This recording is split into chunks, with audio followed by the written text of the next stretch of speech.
Welcome to another exciting video, or willkommen in einem anderen Aufregungsvideo. This is part 4 of my organisational series of videos. In this case I've moved over to the Napoleonic Wars and we're covering the Austrian army between 1801 and 1815. I created these videos in order to assist in my efforts in creating army lists, but the bulk of this video is a historical analysis of the TONE, or Gliederungen, of the Austrian army between the years of 1801 and 1815. Only the last short part will cover converting this into a force mix for figure gaming, and unlike my Prussian video, this will be truncated in order to keep this video length not too long. Creating army lists for generic games is a constant issue. Using historical force mixes from specific battles works well, but this video is an attempt to understand the basic organisational structure of a nation's army, looking for ways we could use that data to create army lists, as well as help us understand how a nation's military evolved during the Napoleonic War. There are many issues with attempting this, and it's something I've generally avoided in the past and focused on actual battles. But I've noticed that the garde du corps rules make an attempt in this direction. This shows the garde du corps data for the Austrian army. The key values to consider here is the first number, which represents the number of units, and the last number, which represents the number of figures, each representing 60 men in the unit. When I first saw this for the Prussian army, this got me rather excited until I realised it was filled with errors. Not serious errors, and ones you can actually calculate out, but nonetheless it was not a true representation of the force mixes of this nation during this period. For example, the 50 line infantry regiments each consisted between 18 and 21 figures, or 1080 to 1260 men, which may be correct if it's a battalion, but this is supposed to represent a regiment. The value of 50 is almost as correct in terms of regiments. It should be 59, but 50 is pretty close. But the actual regimental strength, which went to war, consisted of 3 battalions, each consisting of 6 companies of 192 men. If you do the maths, you'll quickly discover that what you see here does not match the historical organisation of this formation. This was also the case for the Prussians.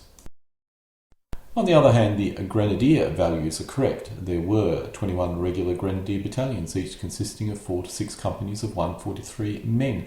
Generally, the battalion strengths you see here are correct, and the cavalry regiment strengths seem to be correct, but the infantry regimental strengths, they basically use the correct number for regiments, but basically given us the values for battalions.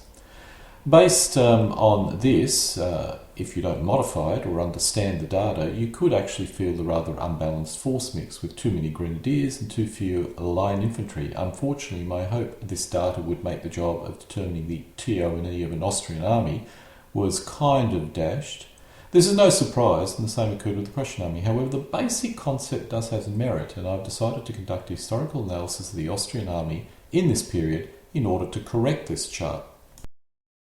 A lot of the source material I'm using in this video comes from the excellent Napoleonic Armies by Ray Johnson. Another source I use is the excellent Armies of the Napoleonic Era by Otto von Pifka. This shows the English translated front cover.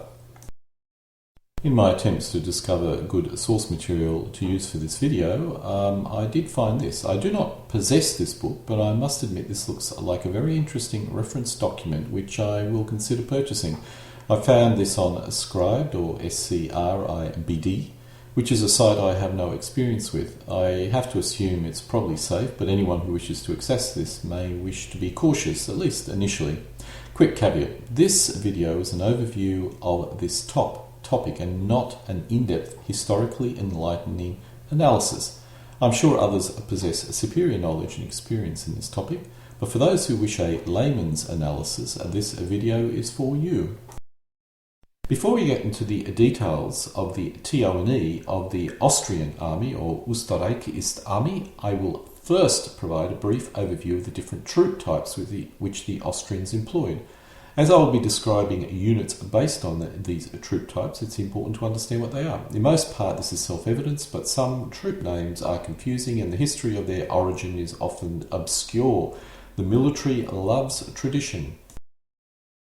Grenadiers were the line infantry made up of the largest men, which was similar in many other armies. Being large would assist in hand-to-hand combat, thus these troops would be useful in urban fighting or as shock troops designed to break through enemy lines. They were basically heavy infantry. This shows the grenadiers from the so-called German regiments. The Austrians did not possess guard infantry apart from some token guards. These troops represented their elite shock troops, which in other armies would have been guards. The grenadiers which were raised in Hungary had a slightly different uniform, basically wearing blue pants. As far as I'm aware, all the grenadiers were as effective as each other, big men wearing funny hats and screaming a lot. The Austrians called their line infantry fusiliers, which are shown here with white pants and high boots on the right. The line infantry were the backbone of the army, a musketeer which moved and fought in formation. While this formation, as all infantry, could disperse and move in an irregular manner, that was not their normal fighting mode, and they were generally ineffective as skirmishers when forced to do it. The Hungarian fusiliers were similar to the German fusiliers, except they also wore blue pants. Some claimed they were inferior to the Austrian, but this was only really in obeying orders. In terms of combat, they were just as effective. I have read many contemporary accounts of how some writers consider the Hungarians rather fashionable, even more fashionable than the Austrians, and the Austrians are generally considered as one of the most fashionable armies in the Napoleonic period. Landwehr were made up of minimally trained troops, or older soldiers too old or men too young. The Austrians did not use these troops in the field army as a rule, although by 1813 each regiment did officially contain 2 battalions of Landwehr. I expect the best Landwehr were used to replace losses in the line infantry, but most were used in garrison and insurgency activities. There are some in the field army in 1809, so some of these battalions did serve in the field army in times of need, and I expect that probably was also the case in 1813. The Grenz were the light infantry of the line infantry, capable of standard line infantry combat, but were also trained to skirmish and act as light infantry, and early in the war they were normally in the advance guard formations, I assume because they could travel rapidly. Later in the war they were used more to supplement the lack of skirmishers in the rest of the army, but still remained as a large regimental-sized fast unit. I have to assume that the blue pants indicate Hungarian and white pants German, although I'm not aware of this distinction being common for the Grenz, but that could be simply a lack of research on my part. Jager were the pure skirmish troops of the Austrian army, trained to fight as skirmishers and normally deployed in company-sized formation. They could be armed with a musket or rifle, but most Jager were musket-armed and trained as sharpshooters. The Cuirassiers were the Austrian heavy cavalry and were made up of large men on large horses. They wore a cuirass which only covered their front, which is very different from the French cuirass and actually most other nations' armour. The Dragoons were the Austrian medium cavalry, classed as heavy by some. The horses were still larger and the men still used a straight sword compared to, let's say, light cavalry. They were also equipped with a carbine and could in theory fire them from the saddle, but for the most part they were used in the same manner as the Cuirassiers. Prior to 1802 they were classed as light dragoons, or named as light dragoons, along with the Chevau-legers. But in 1802 the light dragoons were divided up into dragoon and Chevau-leger regiments. I expected that when they were called light dragoons, the dragoon regiments still had larger horses than the Chevau-leger regiments. The Chevau-leger were the German light cavalry of the Austrian army. As the Hussars were uniquely Hungarian, I expected the Austrians specifically called their non-Hungarian light cavalry Chevau-legers. They had small but fast and mobile horses, were armed with a sabre, and were designed to fight other cavalry from the side rather than forward. The Hussars were Hungarian light cavalry. I think actually this was the origin of the entire term, and of all the light cavalry had a reputation of being party animals. They had small but fast and mobile horses, were armed with a sabre, and were designed to fight other cavalry from the side rather than forward. They were very effective in exploiting any breakthroughs and riding down fleeing enemy infantry, which is why they were often at the rear of an attack column brigade size, ready to exploit such an occurrence. The Uhlans were lance-armed light cavalry, which could fulfill the same function as Hussars, but also had a very good anti-cavalry capability in the form of their lance. The poor man's shock cavalry in many ways. Using a lance was not easy to do effectively, so they were rarely inexperienced soldiers. The development of the Austrian army can be divided into a number of basic periods. This video's main objective is to look at the structure of the Austrian army during each of these individual periods. While historical, I will not be covering the colour of the buttons used on the coats of specific troops. This is a pure TO&E analysis. I should also point out that the official strengths rarely reflect the actual battlefield strengths. As this video will be covering official strengths and structures of the various formations, take this into note. This is perhaps the main problem with using official strengths in the creation of any army lists, and I suspect in the end I will fall back on the good old-fashioned orders of battles of specific battles. However, in many cases accurate values will not be present, and knowing the official strength of a formation may insist in determining what a reasonable strength should be in a battle of order. This shows the Austrian army between 1801 and 1804. The Austrians did instigate a number of reforms in 1802, mainly with the cavalry, but apart from this, the force mix was very similar to the army Austria had in 1800. 2 infantry regiments were called garrison regiments, later converted into garrison battalions. According to this source, there were also 3 non-line infantry garrison regiments. I'm uncertain what the difference were between these types of garrison regiments.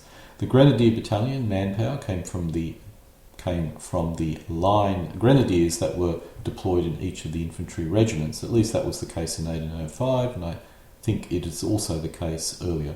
The Austrian army of 1801 possessed no permanent structure greater than a regiment. However, the division may have been a semi-formal structure, but I suspect one which was only created when war began. The basic building block was the regiment, and the Austrians had 2 different types of line infantry regiments, the German and Hungarian. These mainly differed in manpower, at least early in the war. The artillery would have been attached when this formation went to war. The depot battalions were left behind when this took to the field. The grenadier companies were normally removed, and they formed grenadier battalions of between 4 to 6 companies each. These formations would normally be placed in separate divisions. The Austrians organised their light Grenz troops into regiments. These could form typical line formations, but were mainly employed as fast light troops, normally in the advanced guard divisions. The cavalry was organised into regiment, each consisting of a number of divisions, which was an odd intermediate organisational structure later abandoned. Each division, not to be confused with a larger formation, consisted of between 2 and 4 squadrons. This division for light troops was 2 squadrons, and this fitted in with the standard attack brigade formation the Austrians employed, so it does make a great deal of sense. I'm uncertain why the heavy cavalry were organised into 4 squadron divisions, as later they were often deployed in pairs, 2 squadrons. In 1801, the Dragoons and Chevau-legers were classed as light dragoons, as in the 1790s these cavalry types were merged together. However, I suspect the Dragoons were still on larger horses and still used the straight sword, and the Chevau-legers were on smaller horses and used a curved sword. In 1802, these cavalry types were once again divided up into Dragoons and Chevau-legers. This shows a typical Austrian division from 1801 to 1804, which would also resemble the 1800 division as well. Each division consisted of between 2 and 3 line infantry brigades and a cavalry brigade. The infantry brigade consisted of between 2 and 3 infantry regiments, which each consisted of between 1 and 3 infantry battalions. The artillery was added from artillery reserve. The division also possessed a artillery battery. However, between 1801 and 1805, this was often distributed among the troops and did not form a battery. It should be noted that this structure was not really super formal and varied a great deal in combat, or would have varied a great deal in combat. The grenadiers would normally form their own divisions, sometimes called reserve divisions. These divisions were clearly the reserve shock troops of an Austrian army. The light divisions, or often also called advanced guard divisions, although there was a big difference between the 2 nomenclatures, so I'm not sure why I see this mixing occurring quite often. In this case, it's very much a light division, and it contains light troops such as Grenz and Jager, and also cavalry. This was supported by a battery of horse artillery. It's highly likely the Jager and cavalry were distributed among the infantry brigades. In 1805, Austria went to war with France. While the basic structure of the army was similar to the 1801 to 1804 structure already shown, a number of changes were implemented just before the war began. After 1802, Mack decided to implement new reforms in the army, mainly to do with the infantry. This only began in earnest in late 1804, and when war broke out in 1805 was not complete. Most of these reforms were in the line infantry regiments, so it does not show up at this level. The main change Mack implemented was that the line infantry battalions were reduced to 4 companies each, and the number of battalions increased. This applied to both German and Hungarian regiments, but when the Austrians mobilised, not all regiments had been reorganised in this manner. I am certain that there was a depot battalion, or depot battalions as well, but these did not normally follow the regiment into the field army, and thus they're not shown here. The cavalry formations did not change, so will not be shown. The Austrians did not have a formal corps structure in 1805, but Mack did reorganise his army informally into corps. This shows the Austrian corps at the Battle of Elchinin under the command of Field Marshal Riesch. This corps consisted of 2 more formally structured divisions. Each division consisted of 3 line infantry brigades, a light brigade and a foot and horse artillery formation, which was distributed to the regiments in battle. The line infantry brigade consisted of 2 line infantry regiments, a grenadier battalion, a Cuirassier regiment and a light cavalry regiment. As can be seen here, even the semi-official division and brigade rarely followed the theoretical structure. It should be noted that the infantry brigades were now formalised to only have 2 regiments in order to align up with the attack column strategy or formation or regulations that the Austrians had decided to use in 1805. Prior to this, they would often have 3 regiments, and I have no idea what kind of attack structure they formed, but I suspect it was a lot more complex than the one that they finally adopted in 1805. The light brigade consisted of a line infantry regiment and a Cuirassier regiment. As we know from history, the Austrians did not fare well in 1805, and Mack was blamed for many aspects of the defeat. As a result, many of his reforms were reversed. I suspect Mack's real problem was he was too eager to advance out without being supported and being surrounded at Ulm. But anyway, that's where I think he mainly made an error. As for the organisational changes, I'm not quite sure if they're good or bad, but whatever it was, they were quickly reversed. After the defeats in 1805, Mack lost his position and even served some prison time, allowing Charles to take over. The first thing Charles did was to reverse the reforms Mack was implementing and began proposing his own. Charles' reforms were even more wide-reaching and were actually opposed by many in the professional army, but in the end Charles did get his way over their opposition. The only issue was that in 1809 his reforms had not yet been fully implemented. I'm uncertain if this would have changed the results of 1809, but there is no doubt the Austrians performed much better in 1809 than 1805, so I suspect his reforms did make a difference and may have even made more of a difference if he was allowed to complete them. Looking at the regimental structure, we can see the battalion returned to their standard 6-company structure. However, the companies were still smaller. While I found it difficult to confirm it appeared the differences between the German and Hungarian structure was gone, and of course the main difference was actually manpower. The next major reforms Charles did was beefing up the light infantry, forming Jager battalions and altering the structure of the Grenz regiments slightly. The increase in the amount of Jager was possibly the most significant reform, as the Austrians lacked adequate organic skirmishers in their battalions. However, the Grenz usage was also altered, and they began to supplement the skirmishers more and more rather than just being fast infantry. However, generally when they were formed up as regiments, they still operated the way they did in the past. It's just that sometimes the battalions were split off and were used to fill gaps where Jager did not exist. The other reform Charles did was also formalise the artillery into batteries and insist the batteries not be broken up into battalion guns. This was also another significant reform.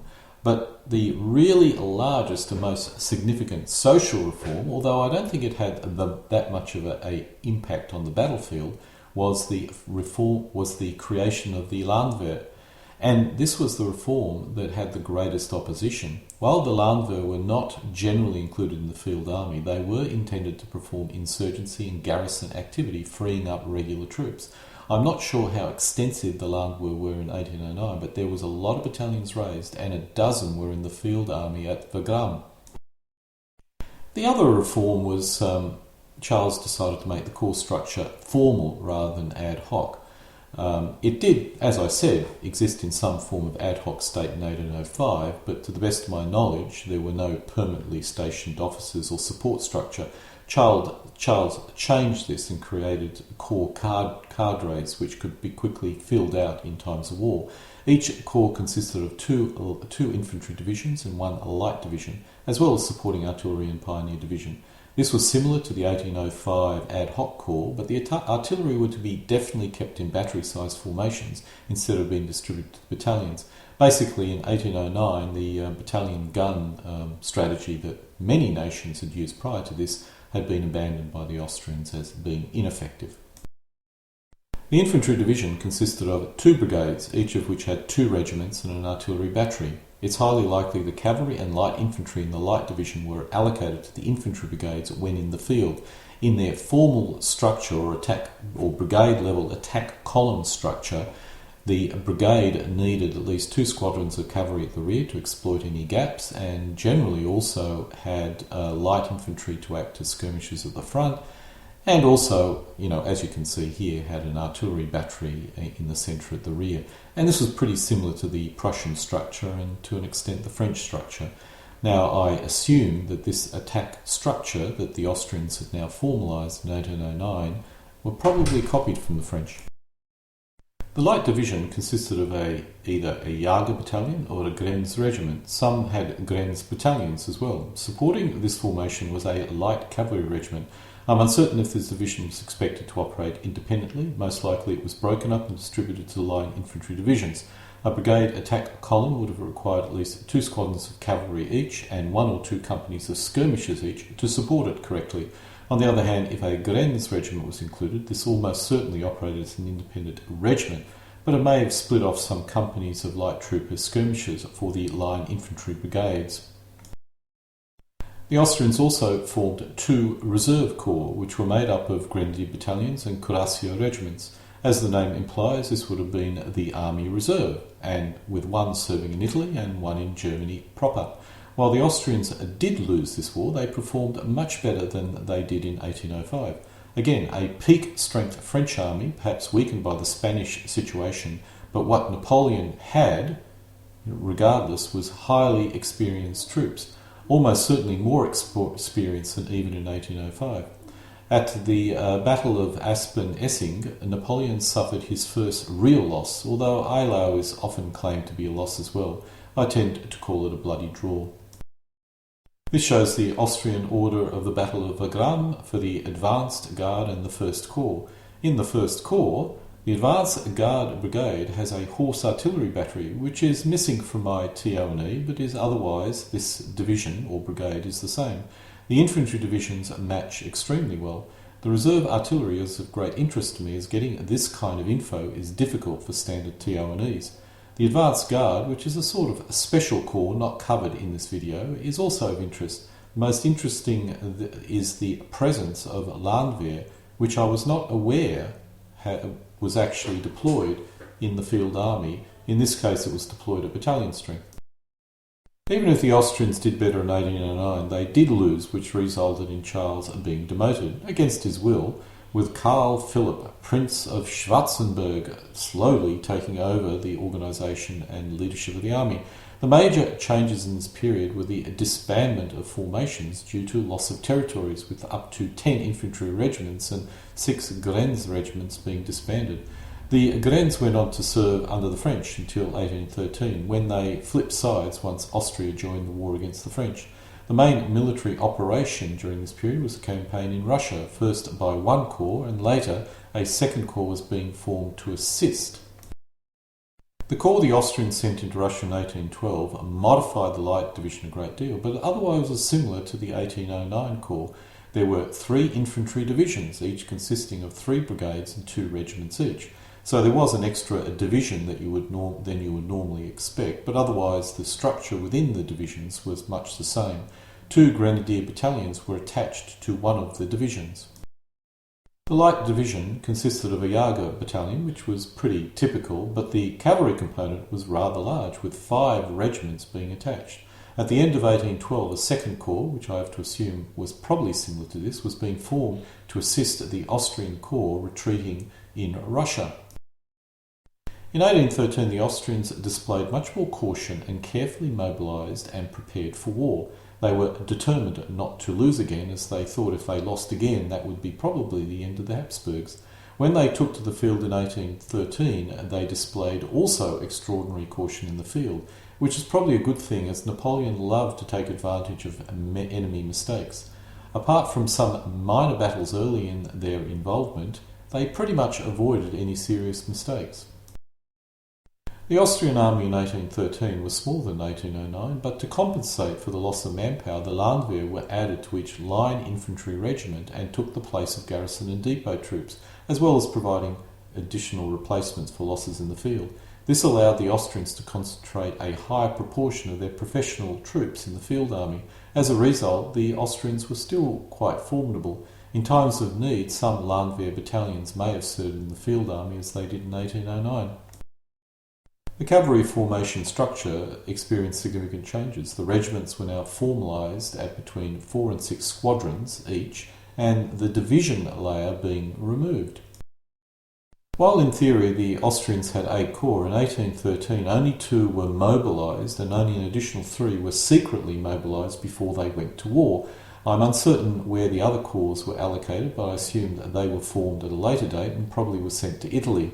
The infantry divisions had not changed much, but in most cases each regiment only had 3 battalions. I'm uncertain how many grenadier battalions were left in the divisions, as most would have been used in the reserve corps.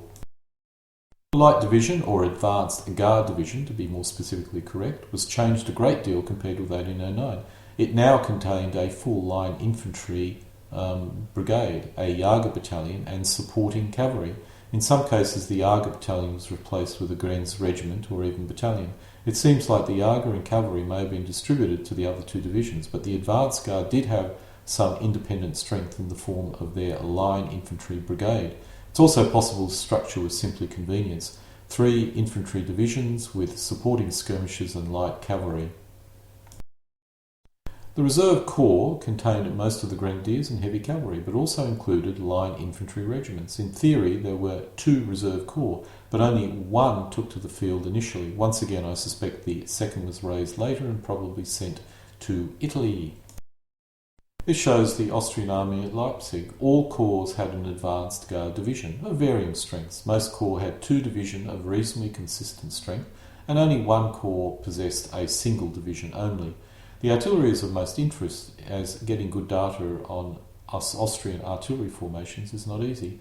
Finally, the Advanced Guard Corps, consisting of light divisions, which I do not cover in this video for 1813, and probably I should go back and create a TIEL for this. While there were some changes occurring in 1815, they were not major, and regardless, those formations never saw action. As you can see here, Schwarzenberg was not an old man. He clearly represented a new wave of talent in the Austrian army, and he actually performed reasonably well during 1813 to 1814 in particular. For those not interested in actual figure gaming, then the video from this point on uses the data so far collected in creating army lists, so those folks may wish to exit now. For those interested in figure gaming, then this section from this point on attempts to convert the TIELs into a force mix for a set of figure gaming rules. In order to convert the TIEL into a force mix for a game, we need to use one of what I call the magic ratios. So this is one example of this ratio, and all elements here would occupy a similar frontage. For example, at 50 men per figure and 4 figures per base, the frontage would be 40 metres. The same applies with cavalry and artillery, although it must be pointed out there is obviously some variability here. I will use these ratios for my force mix. If playing a higher scale, simply multiply these values by 2, 3 or more. Thus, a set of rules where an infantry element represents 1,000 men, the infantry scale is 5 times what is shown here. Using the principle of always raining down and staying with whole elements, we end up with an infantry regiment consisting of 12 infantry elements each and 2 elements of artillery. There are 2 regiments, giving us a total of 28 elements. The Cavalry Brigade consists of 2 regiments. The sizes of a regiment can vary wildly, but assuming 4 squadrons per regiment, we end up with 8 elements per regiment, with 2 regiments for a total of 16 elements. There is a single battery of artillery, which gives us an additional 2 elements. The whole division consists of 2 infantry brigades of 28 elements each, 1 cavalry brigade of 16 elements, and 2 artillery elements for a total of 76 elements.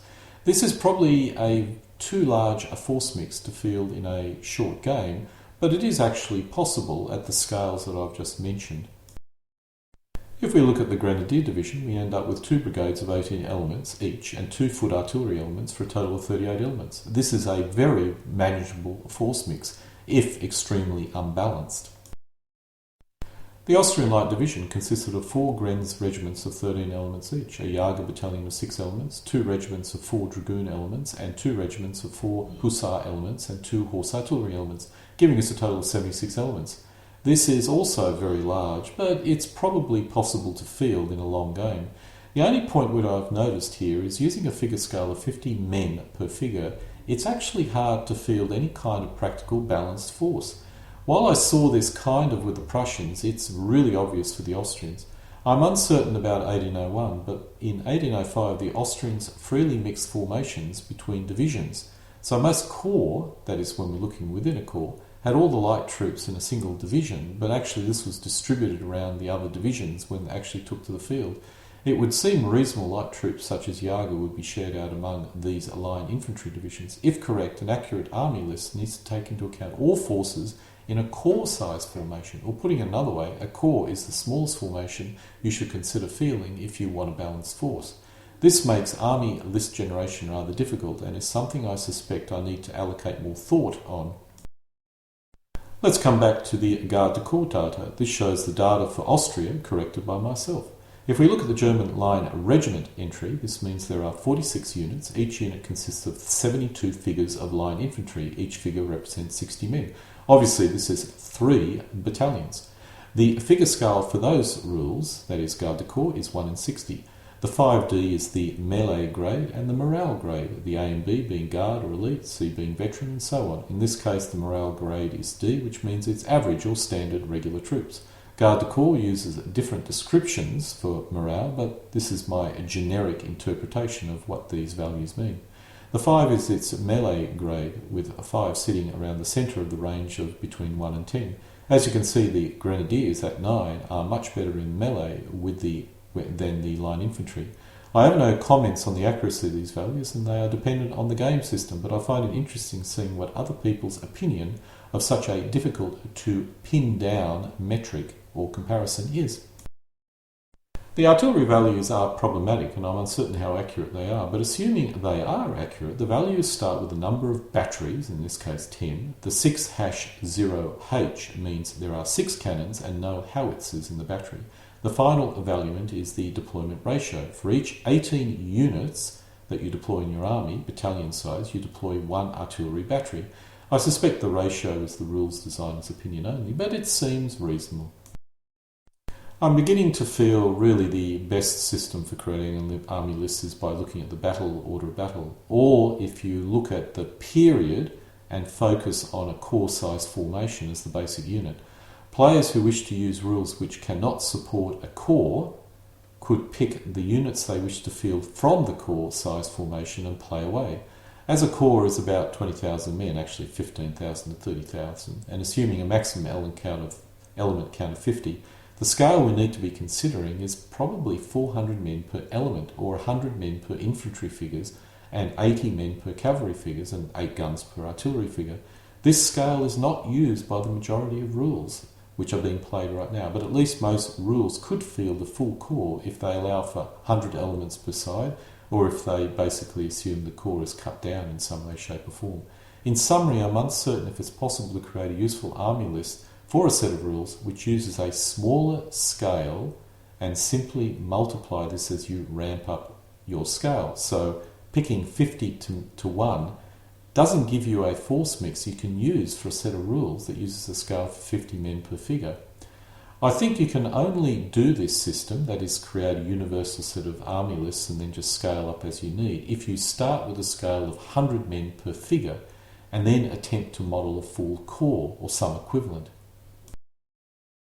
I'll need to drill down into the TO&E of the French and Russians before I come to a final conclusion, but it seems my road to a universal army list is not as close to its destination as I earlier thought. Part 4 of my organisational video series comes to a close, in this case covering the Austrian army between the years of 1801 and 1815. Denken Sie daran, immer für Hilfe, Heimatland zu kämpfen.